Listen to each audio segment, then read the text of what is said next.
A few things interesting from, and you don't need to be a geologist to sort of get this, is that Tonopah itself, it's sort of sandwiched in between two caldera margins. So calderas are the big blow-off tops of volcanoes. So you'll see a big volcano to the north and a big volcano to the south.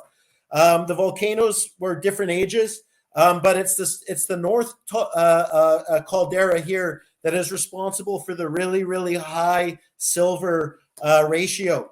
Now, what you'll see is that caldera cup, that margin, like a coffee cup, it starts to turn up.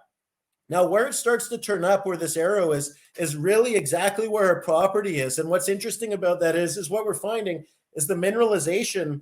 We thought this was an east-west district. Well, it turns out that mineralization starts to follow. It goes from east-west to it starts going up around that margin of that coffee cup, and that mineralization starts to turn up towards the north.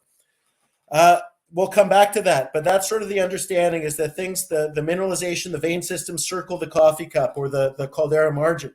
Now, the story of our property is the story of the underground workings. So what you'll see here, all these squiggles represent the mining or the development that happened on a project. The northeast portion of our project, that's where a Victor deposit is. Now, that's a deposit that they mined for 10, 15 years. It was the thickest vein in the district, and as they went deeper, they hit the water table and the mine flooded out.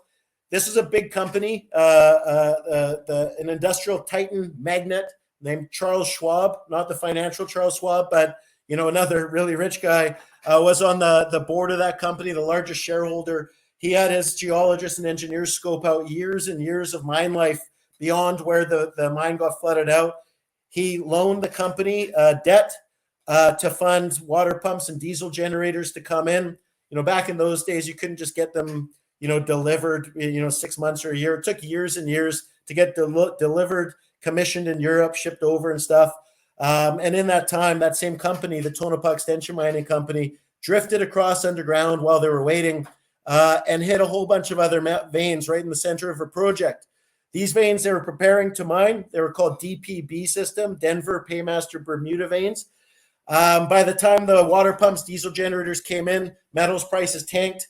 The debt they took out with Charles Schwab, he called it, and the company went bankrupt, and no one's been back since. So this is what we inherited when we took the property over. There's no drill data. We inherited the workings, and the workings gave us a little bit of a footprint of what was going on there.